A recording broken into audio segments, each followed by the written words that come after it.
What is up, guys? Buenos dias. This is Julien, the French winemaking guy who makes wine videos here on YouTube. Yes, wine videos, and we are looking at how to pronounce the name of this iconic white grape variety from Spain that is used in Andalucia, in the south of Spain, in the region of Jerez.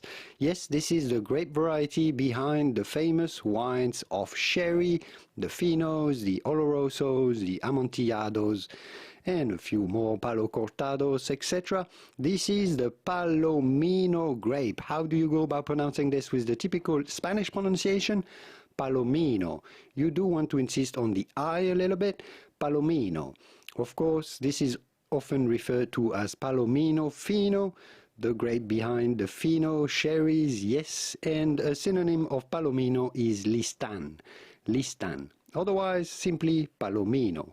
Palomino. If you like to learn more about Spanish wines and wines in general, here are many more videos that you should watch next. I'll leave you to it, and I will see you soon in the wonderful world of wine. Au revoir. Ciao, ciao.